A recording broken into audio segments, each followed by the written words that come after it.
Shalom. First off, I want to give all praises to Yahweh, Bahasham, Yahweh Shai, Bahasham Kakadash. I want to give double honors to the elders and apostles of Great Millstone, the rule well and teach well. And salutations to all the Akim who's pushing his truth in all honesty and sincerity across four corners of the earth. All right, Shalom. This is the brother Ramla coming at you with a quick video through the spirit, power, and mercy of Yahweh, Bahasham, Yahweh Shai. Lord willing, this be edifying.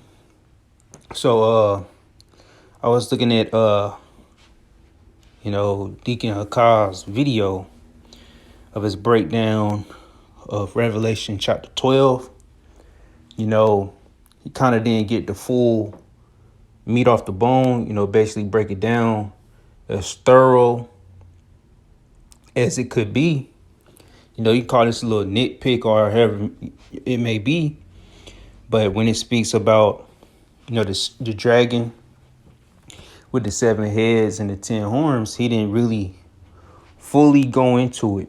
He just kept it surface level on, it being the Roman Empire. All right.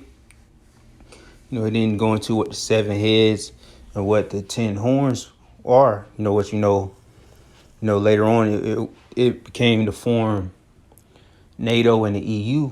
That's what the 10 the 10 horns represent. All right. So he didn't really go as thorough on that. All right. And the 7 heads or the 7 crowns upon the head. All right. Is so it had 7 heads and with 7 crowns. So the 7 heads, all right, is the Romans, the Greeks, Spain, British, Germany major and Germany minor, all right, make up the 7 heads. The 10 horns, is the EU, which make up the whole conglomerate of those nations. All right, basically all of Europe. All right. So, he didn't really go into that. All right. And also, he didn't pretty much break it down as thorough as need to be. Like in verse 6, where it do connects with, when we fled, when Judah, Benjamin, and Levi mainly fled in 70 AD from Roman persecution. All right, he said something about, it represent, when they went down into there. All right. But it is talking about that time period and basically from the time of us being separated from our land. All right. And we know for a short while, we went to Africa in 70 AD, the West Coast to be specific. All right. We did come up, various other Israelites. We were scattered across the whole earth. So, when the Roman Empire went down, all right, we came back into power during the time of the Byzantine Empire. All right. So, which, some of our people, majority, all right, did stay in the West Coast of Africa, but you had some that came out into, Spain. That's why you had the Moors. All right. You had Jake ruling in England and all these different things. All right. But, the beast ultimately became the re-envisioned Roman Empire after the Byzantine Empire and things fell. Rome came back, during the Renaissance period, all right, roughly around the late 1500s to early 1600s, somewhere around there. All right, where Esau came back on the scene. All right, so, we in the time of the re-envisioned Roman Empire, through NATO and the EU, and the harlot riding the scarlet beast, all right, Babylon America, which came out of Britain, man. All right, so basically, just could be considered a little nitpick, but he didn't break it down as thorough. We're in a time where if you go into a chapter, mainly, especially if you're doing the video on it, you want to go as thorough into it as possible, man. All right, so you can leave all questions answered, or leave where somebody do have a question, or they can still ask, but you want to make sure you cover all areas. It's like all areas of the chapter. All right, so he left a little space where someone can get confused and get things misconstrued. All right, but nonetheless, I give him credit. It was a decent breakdown. All right, Revelation, the 12th chapter. But he could have furthermore expound about the war that's going to take place between Michael and the angels against Esau and his armies. All right, certain things could have went more in depth on. It was only about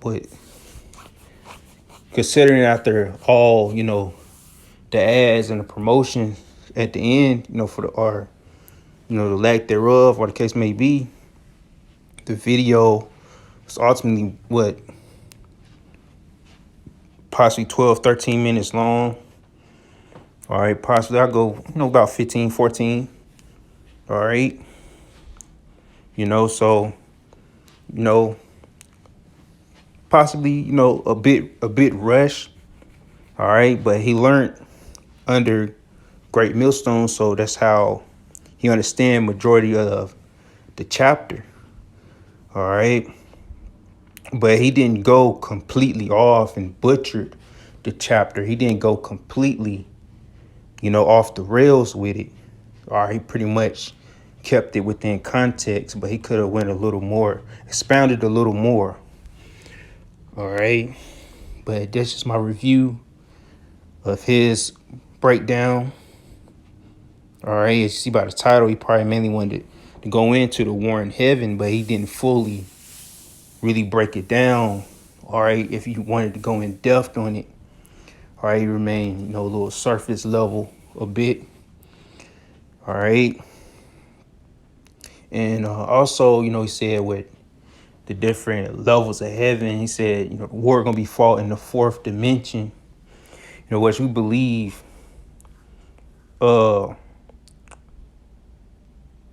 he said, he didn't say the war is going to be fought in the fourth dimension. He said, that's where the spiritual realm is. But what we believe, the spiritual realm is in the fifth dimension, but it can possibly be higher.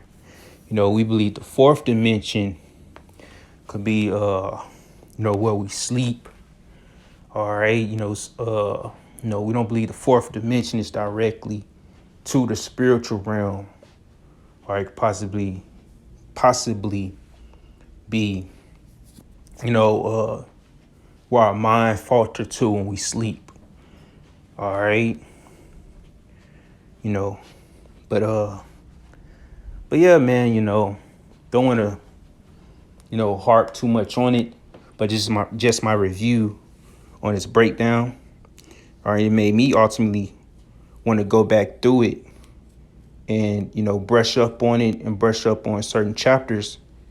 And that's why we got to study to show ourselves approved. So, hey, that's the spirit right now. It's just, brush up and tighten up on the scriptures and these breakdowns, man, because, hey, if you don't use it, you most definitely will lose it if you don't use it. All right, we got to use, all right, what we learned in this thing. All right, so Lord willing, I'll go through certain chapters, brush up on it. All right, because you can't take, the word face value. Basically, when I say that, you can't just be a parrot. You can't watch videos and just reiterate. All right, you got to actually do the studying yourself, go through the breakdowns yourself, and draw the connection. What does scripture say? It says, prove your own self that this is the truth, that you're in the faith. You got to prove your own self that you're in this thing. All right, that's what it's about. All right, so Lord willing, is edifying. And with that being said, shalom.